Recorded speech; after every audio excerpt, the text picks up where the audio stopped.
Day 2 की शुरुआत हो चुकी है। तो अभी हम लोग गांव में स्वच्छता अभियान के लिए जा रहे हैं।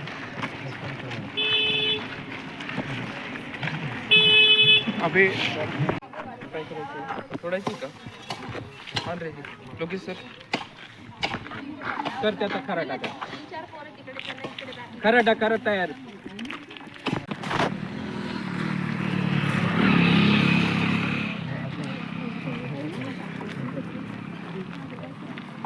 तिड्यावर टाकून तिकडे बदल्या याच्यावर टाक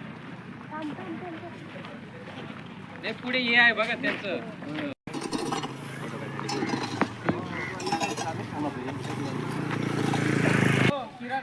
मोबाईल ठेव मी दिला मोबाईल कामाला लाग हो सर चला रे साहित्य नाही ना हा एकच जण कोणीतरी काढा हो विचित्र राहिलं ते पाठीमागे बसतात आहे ना थोडं विचित्र आहे थोडं हा मोबाईल ठेवून मोबाईल नको फोटो काढू फक्त झाला ब्लॉग झाला याप्रमाणे आम्ही समोरचा कचरा साफ केला आणि या समोरचा कचरा कोणी टाकून दिला। राष्ट्रीय सेवा योजनेची हीच तर सगळी ख्याती आहे। आता पुढच्या ठिकाणी कचरा साफ करत आहे।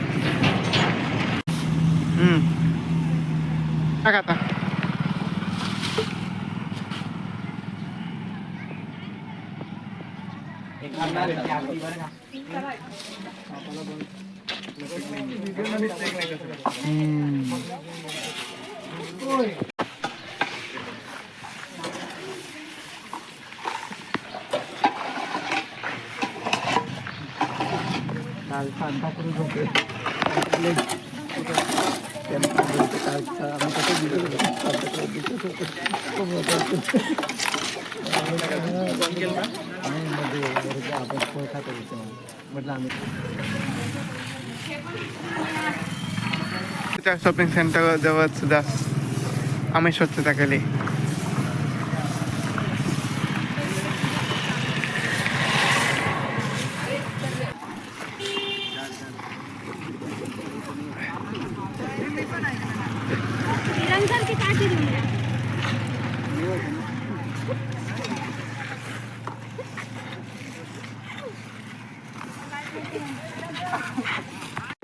तर तो सिनेमा याच्यावर होता तर हा बोन मॅरोजून हे करता येईल। या बोन मॅरोजून करण्याच्या या प्रक्रियेला साधारणतः 25 लाख रुपये खर्च येतो। म्हणजे त्या पालकापुढे 2 संघर्ष चाललेले इथे 14 कुटुंबांमध्ये की आपल्या मुलाचं 10 वर्ष पूर्ण व्हायचं आत झालं तर ठीक आहे, नाही तर आयुष्यभर रक्त बदलाबदली खेळावं। 10 वर्षाच्या आत जर बोन मॅरोचं ऑपरेशन होऊन गेलं तर मग ते बाळक त्याच्यातून बाहेर येऊ शकतं। तर त्यांचा तो अक्षरशः एक दिवस काउंटडाऊन चाललेला आहे। 10 वर्ष लागलं की हा विषय संपणार। दुसरा भाग 25 लाख रुपये आज उभे करायचे गंमत नाही। 25 लाख ते म्हणतात म्हणजे बाकीच्या आणखी 5 लाख हाताशी पाहिजेच। 30 लाख रुपये आज एखाद्या कुटुंबाला उभं करायचे म्हणजे ते एक आव्हानात्मक काम। पण जसं प्रश्न निर्माण होतो तसे चांगल्या गोष्टी करणारे पण लोक असतात। कोल इंडिया कंपनी तुम्ही नाव ऐकलं असेल, त्या कंपनीने भारतभर सांगितलेलं आहे की कुठल्याही मुलाचं जर हे ऑपरेशन होणार असेल तर त्या मुलाला 10 लाखाची मदत आम्ही करू। 10 लाख निघाले तरी पण 20 लाख रुपये उभे करायचे म्हणजे 14 मुलं या संघर्षाची हे करताय। आम्ही रेड क्रॉसच्या त्या कार्यक्रमाच्या वेळेला ते छोटे छोटे मुलं आले तर अक्षरशः म्हणजे पाणावले एवढे मुलं आणि दवाखान्यात यायचं त्या कल्पनेने ते घाबरणार होतं। त्यांना माहिती इथे सुया लावणार रक्त काढणार। आणखी दुर्दैवाचा भाग की हे सारखं रक्त बदलल्याने त्यांच्यामध्ये काही क्षार जमा होता। ते इथे गाळणीसारखं इथे ऑपरेशन करून लावलेलं आहे। त्याच्यामध्ये ते सगळं गोळा होता पुन्हा ते तिथून काढायचा तो पार्ट तिथे करायचा म्हणजे लोकांचा जगण्याचा संघर्ष किती मोठा आहे। तर याच्यासाठी थॅलेसेमियाची टेस्ट करणं अतिशय गरजेचं आहे। थॅलेसेमिया हा रक्ताचा आजार आहे, तो काही असा हे नाही। पण पॉझिटिव्ह निगेटिव्ह एकत्र आले त्याच्यावर आपण एकदा माझ्यापेक्षा डॉक्टर लालचंद्रांना बोलवू की जे प्रत्यक्ष त्याच्यातलं वैद्यकीय हे सांगू शकते।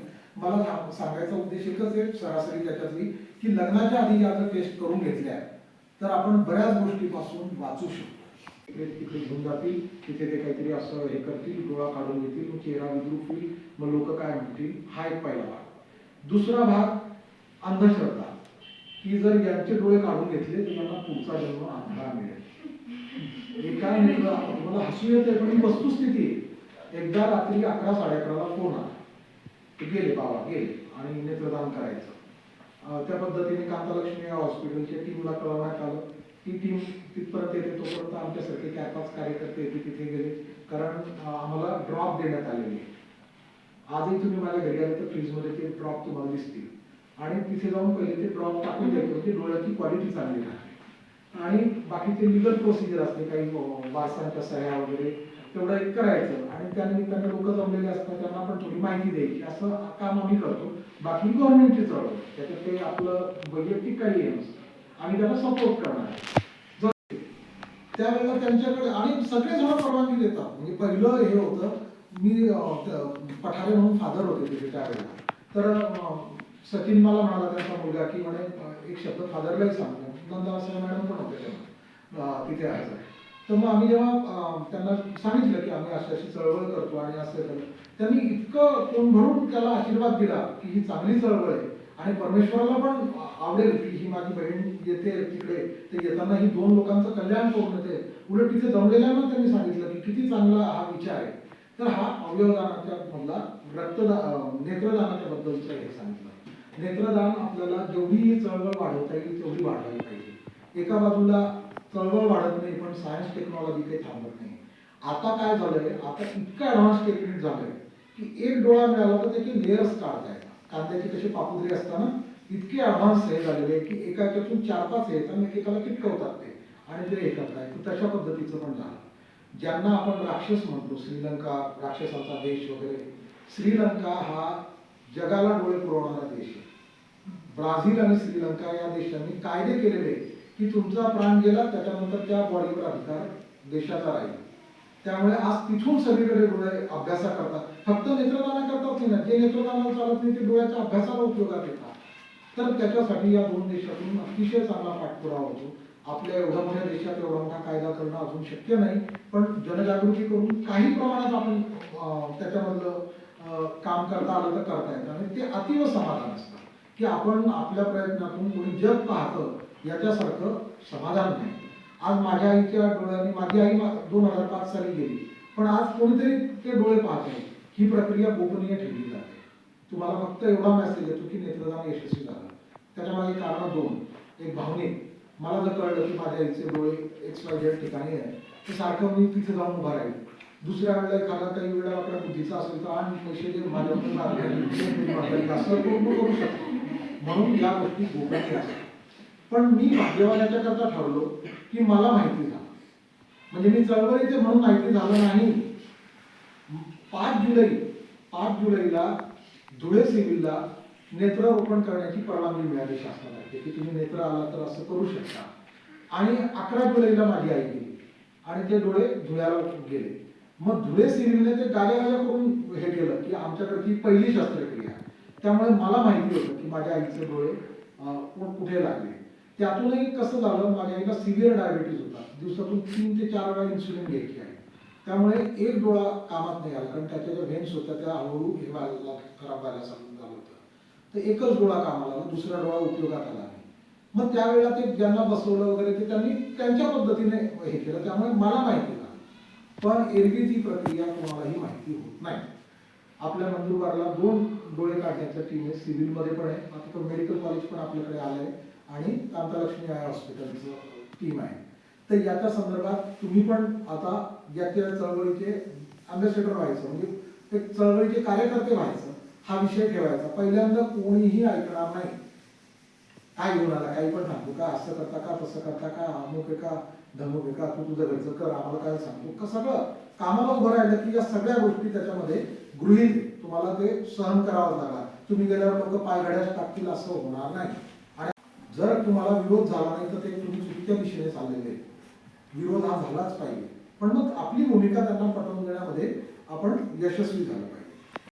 तर ते ज्यावेळेला एडमिशन मी आता तुम्हाला सांगितलं अशा प्रकारचं येतो, ते एक महिलेचं प्रेत होतं. ते प्रेत पाहिल्याबरोबर ते मुलं एकदम रडायला लागले. त्यांच्या त्या बालवाडीच्या बाई होत्या. त्यामुळे या इतक्या प्रेमळ बाई, आम्ही नाही त्यांच्या अंगावर असं आहे चालवणार.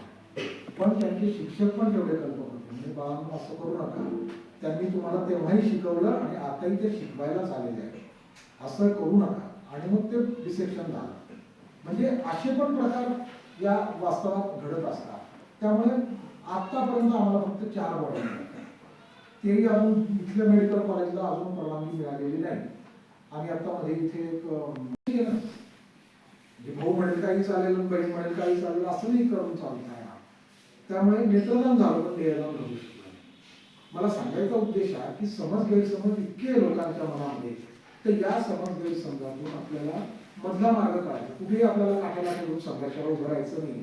त्यांनी देहदान नाही म्हटलं तर तिथे भांडावाटी करतात का, मग कशाला आम्हाला बोलवलं होतं, कशाला मागवलं चॅनलवाल्यांना घेऊन आलो, मग तुम्हाला तेव्हा नव्हतं कळत का, तुम्हाला आधी नव्हतं बोलतात का बहीण भावांशी की आम्ही असं करतो वगैरे. ही ती जागा नसते. त्यामुळे काय ठीक आहे, जशी तुमची इच्छा असेल. दुसऱ्या दिवशी सकाळी आम्ही त्यांना तिथे स्मशाना याच्यात गेलो, तो काही भाग नाही. पण सांगायचा उद्देश आहे की समज गैरसमज हे या अवयवदानाबद्दल खूप वेगळे. एक आहे, जे काही परमेश्वराने आपल्याला शरीर दिलंय त्याचा जेवढा चांगला विनियोग करता येईल तेवढा करायला पाहिजे. त्याच्यानंतर दहन हो का दफन हो काही हो, त्याच्यानंतर त्याची माती सोडणं आहे. ते माती होताना जर कोणाचं कल्याण झालं तर निश्चित त्याचं हे होऊ शकतं. ज्याने कोणी लिव्हर डोनेट केलं, आजकाल वयांचं आरोग्य चांगलं आहे. ज्या आपल्या समोर उदाहरण आहे ना, म्हणजे असं काही फार लांब कुठे जाऊन पाहण्याचं गोष्ट नाही की खूप उपयोग झाला त्याचा. तर या ज्या गोष्टी आहेत, जाताना कोणीतरी म्हणजे कायम होऊ शकतात. खूप आम्ही नेत्रदानाकरता प्रयत्न केले. म्हणजे नेत्रदान चळवळीचं ब्रँड अँबॅसेडर ऐश्वर्या राय, तिचे डोळे खूप सुंदर असं सगळं जग मानतं. ती सांगते की मी डोळे देणार. तिचं ऐकून काही 2 तास पाल उठले, त्यांनी गेले तर चांगली गोष्ट आहे. आपल्याकडे सिनेमावाल्यांचं, क्रिकेटवाल्यांचं फार आकर्षण आहे, म्हणून त्यांनाही कळलं होतं की ती नाही दिली तेव्हा तर पाहू, पण आता तर मेसेज जाईल. तर असेही उद्योग केलेले आहे. सगळे ते मटेरियल सगळं आहे उपलब्ध. आपल्याला आता काय करायचं, आपल्याला या ज्या काही चळवळी ऐकल्या याच्यातली आपल्याला घेणाऱ्या 2-3 चळवळी, एक रक्तदानाची चळवळ आहे, नेत्रदानाची आणि बॉडी डोनेशन. या बाकीच्या फक्त मी तुम्हाला माहिती म्हणून सांगते. खूप वेगवेगळे प्रकार सुरू झालेले आहेत. शहरामध्ये काळानुरूप बदल सुरू झाले. तुम्हाला विश्वास बसणार नाही, पुण्यामध्ये आईच्या दुधाची बँक आहे. तुम्ही म्हणाल हे असं कसं काय? ज्या वर्किंग वुमेन आहेत त्यांना त्या ज्या फॅसिलिटीचा लाभ घेत आहे. बाळ घरी येईल तेव्हा आई घरी नाही, बाळाला भूक लागली तेव्हा, तर त्या विशिष्ट पद्धतीने ते दूध संकलित केलं जातं आणि मग त्यांच्या घरात येऊन त्याला हे करत आहे. काळानुरूप खूप बदल होत चाललेले.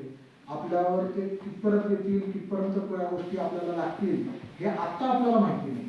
पण आता आपण हे जे काही आता मी सांगितलं 14 मुलं आज रोजचा संघर्ष करत आहे. ठीक आहे, आर्थिक भार आपण नाही उचलू शकत, पण एखाद्या वेळेला त्या ग्रुपचं आपला ग्रुप असेल तर आपण 200 ml रक्त त्याच्या बाळाला देऊ शकतो.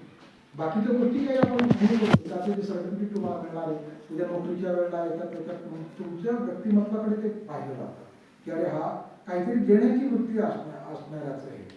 ज्यांच्यामध्ये देण्याची वृत्ती ते खूप श्रेष्ठ असतात. झरा देत राहतो. वर्ष होतं, मागच्या वर्षी 1630 किलो कचरा आपला गोळा करण्यात आम्ही यशस्वी झालो होतो. तर यावर्षी पण तुम्ही त्याच्यामध्ये भाग घ्या. काल तुमच्या कॉलेजनेच आम्हाला ती सगळी व्यवस्था करून दिली. पण हॉल होता, PPT दाखवणं वगैरे सगळ्या शाळेतल्या कॉलेजातले एक प्रतिनिधी बोलवले. ते सामाजिक संस्था गोळा झाल्या होत्या आणि त्यांच्यापुढे घेऊन आम्ही आता तो ड्राईव्ह सुरू केला. याच्यात सहभाग गोळा करा. सगळं जे जे पडलेले घरातलं काय लागतं सगळं काढा. तबाईल काढा, जुने पेंटर काढा. फक्त फोन घेताना आम्ही 10 वेळा विचार करा, कारण फोनच्या बाबतीमध्ये वेगळं काही होऊ शकतं.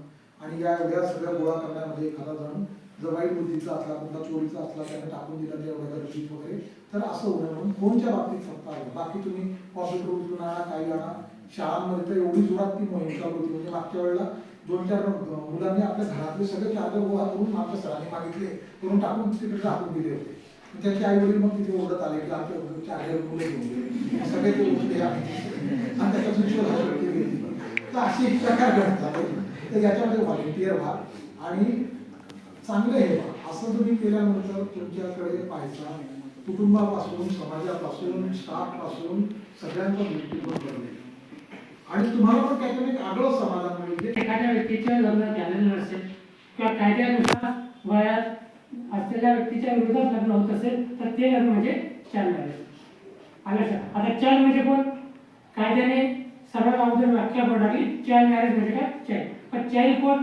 तर चाइल्ड म्हणजे कोण की मुलाचे वय 21 आणि मुलीचे वय 18.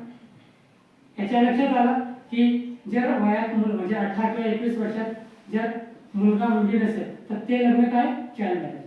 आलं लक्षात. आता एवढं क्लिअर आहे की चाइल्ड मॅरेज हे प्रोहिबिटेड आहे. त्यानंतर पुढचा प्रश्न येतो की चाइल्ड मॅरेज प्रोहिबिटेड असेल तर चाइल्ड मॅरेज जर केलं किंवा चाइल्ड बालविवाह झाला असेल तर शिक्षा काय? साहजिकच आहे कायद्यामध्ये जेव्हा एखादा गोष्ट घडते ना तर त्या गोष्टीला काहीतरी रिमेडी असते. रिमेडी म्हणजे शिक्षा. त्या शिक्षामध्ये क्लिअर आहे की जेव्हा एखादा व्यक्ती लग्न करतो आणि तो व्यक्ती जेव्हा लग्न करतो त्या मुलाचे वय 18 वर्ष जास्त असेल. मुलाचे वय किती? 18 वर्ष जास्त. पण कायदा काय म्हणतो? लग्नाचे वय किती असेल? 21. आणि मुलीचे वय जर 18 वर्ष कमी असेल म्हणजे मुलगा वयात 18च्या वरती पण मुलगी 18च्या खाली असेल तर त्या मुलाला शिक्षा दिली जाते 2 वर्ष सश्रम कारावास. सश्रम कारावास म्हणजे काय? काहीतरी त्याच्याकडे काम करून घेणं आणि 1 लाख रुपये फाईन. पहिली शिक्षा. दुसरी शिक्षा या कायद्यामध्ये जर समजा असं एखादं लग्न कुणी लावून देत असेल, कोणी लावण्याचा प्रयत्न करत असेल, कोणी अटेंड करत असेल, कोणी त्याच्यात पार्टिसिपेशन करत असेल तर त्याला देखील शिक्षा होत असेल. शिक्षा काय? तीच 2 वर्ष सश्रम आणि 1 लाख रुपये फाईन. प्लस याच्यात आणखी वाटत की जो व्यक्ती फक्त अशा लग्नामध्ये सामील होत असेल किंवा तो एखादा पार्टिसिपेशन करत असेल त्याला देखील शिक्षा होईल. शिक्षा तीच असेल 2 वर्ष आणि फाईन. सिंपल. या कायद्यामध्ये 9, 10, 11 मध्ये शिक्षा दिली. पण या कायद्यामध्ये आणखी एक गोष्ट दिली. याच्यात एक सेक्शन 11 मध्ये सांगितले कलम 11 मध्ये की जर समजा एखाद्या व्यक्तीने सांगितलं की माझ्या भावाच्या माझ्या मुलीच्या लग्नाला या, ठीक आहे, मुलगाच्या काका किंवा भाऊ हा आपला मित्र आहे, मित्राच्या नात्याने तो तिथे गेला, त्याला ॲक्च्युली आयडिया नव्हती की लग्नाच्या वय त्याचे कमी काय नसते. अशा वेळेस जर त्याला आयडिया नसेल तर काका काय म्हणतो? तुम्ही लग्नात गेले, पंगत काढली, थोडं शिक्षा होईल. असंच आहे ना, कायदा तर तेच म्हणतो ना, लग्नात गेले, पंगत काढली, शिक्षा होईल. पण त्यामध्ये जर त्याने प्रूव्ह केलं की मला माहितीच नव्हतं की मुलाचं वय काय मुलीचं वय काय, हे जर त्याने सांगून दिलं की मला माहितीच नाही तर मात्र त्याला सूट असेल. आणि साहजिकचे कायद्यासमोर एखादी गोष्ट प्रूव्ह करणं केवढं कठीण असतं हे तुम्हाला सांगा माहिती. कारण की लग्नाची पत्रिका आहे, लग्नाची पत्रिका नंतर आपण लग्न कोणाचे असतं त्याच्यापेक्षा लग्न कोण कोणाच्यासाठी होते, कोण करून आला, कोणी मध्यस्थी केली याच्याविषयी आपण जास्त चौकशी करतो. तर साहजिकच तो व्यक्ती देखील चौकशी करतो की मुलाच्या बायका मुलगा काय करतोय आणि आजच्या तारखेला शिक्षणावरती मुलगा काय करतो, मुलगी काय करते याच्यावरती लक्षात येतं की तो कुठे आणि काय करते. त्याच्यामुळे कदाचित हे लक्षात आलं किंवा हे सांगणं किंवा हे माहीत असणं खूप सोपं जातं. आता यानंतर आणखी या कायद्यामध्ये आणखी एक गोष्ट दिली. जर समजा फॉर एक्झाम्पल लग्न झालं आणि त्या मुलीचे वय त्यावेळेस लग्नाच्या वेळेस कमी होतं, मग काय करायचं? तर त्याला त्यामध्ये याच्यात असं म्हणतं या कायद्यानुसार की जर समजा एखाद्या मुलीच्या लग्नात 16 वर्ष झालं, मुलगा आता 21 वर्षाचा किंवा 22 वर्षाचा, मुलगी होती 16 वर्षाची, तर तो विवाह कोणता आहे? बालविवाह.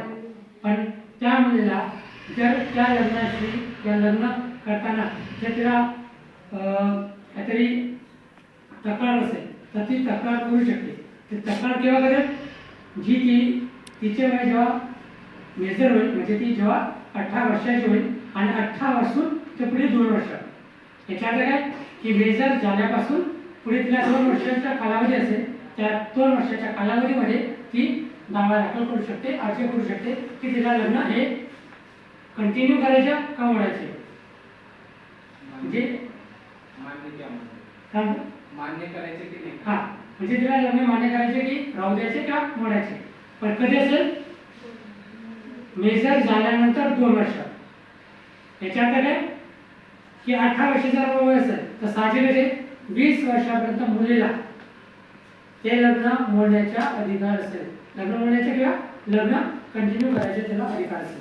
आलं का? आता प्रश्न असा आहे, काही वेळेस असं होतं की 16 वर्षाच्या असताना लग्न झालं, वयात असेल आणि या 2 वर्षाच्या कालावधीमध्ये जर इन केस ती प्रेग्नंट झाली आणि तिला मुलगा किंवा मुली जन्माला आली आणि जेव्हा ती जन्माला तो व्यक्ती जेव्हा जन्माला आले त्यावेळेस त्याच्या वय 18-19 असतं. तरी जरी मुलगा जन्माला आला असेल मुलगी जन्माला आली असेल तरी तिला 2 वर्षाची कालावधी असेल. लक्षात आता एवढी वर्ष झाली सेकंड. तिसरी गोष्ट महत्त्वाची, जर समजा मुलगा जन्माला आला आणि लग्न जर व्हायला केलं तर तो मुलगा किंवा ते येणाऱ्या अपत्य काय असेल लेजिटिमेट असेल. मग त्यांना म्हणतो आपण ऑर्डर असेल. लक्षात. आणि जर लेजिटिमेट असेल तर काय होईल साहजिकच आहे त्याला त्याच्या वडिलांच्या प्रॉपर्टीमध्ये हिस्सा असेल. लक्षात. संपत्तीमध्ये त्या फॅमिलीमध्ये जेवढे काही वाटा असेल हिस्सा असेल त्याच्या सर्व तो भाग घेऊ शकतो. थोडक्यात असे सिंपल ऍक्ट आहे आणि दॅट इज फॉर त्याला म्हटलं जातं prohibition of the child labour act 2000 child marriage act 2006. सक्रिय सहभाग घेतलेल्या NSS स्वयंसेवकांचेही मी मनापासून आभार मानते.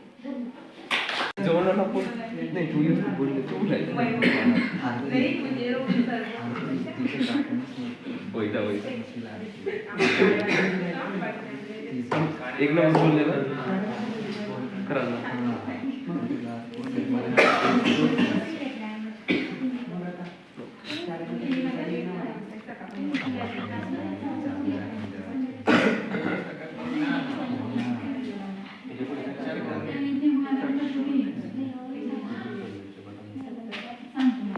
इसी तरह आज का ये सत्र 2 स्पीच का यानी कि 2 सेशन हुए हैं आज के दिन. तो ये सत्र यहीं पे समाप्त हुआ और हमको सर ने ये पुस्तिका दैनंदिनी हमको भरने के लिए दी है, जिसमें हर दिन जो गतिविधि होती है वो इसमें लिखने को बोली है. तो इसमें हम सब लोगों को, हम सब NSS के स्वयंसेवकों को लिखनी पड़ेगी. तो जय जवान, जय किसान, जय श्रमदान और श्रमदान की जय. हमारी मस्ती आज भी जारी है और हम आज भी बच्चों के साथ क्रिकेट खेलने लगे हैं. यहाँ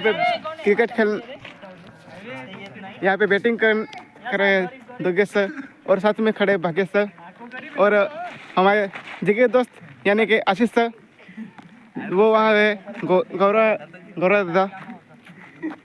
और अभी आशीष सर बैटिंग करने आए हैं और ये लगाया आशीष सर ने चौका.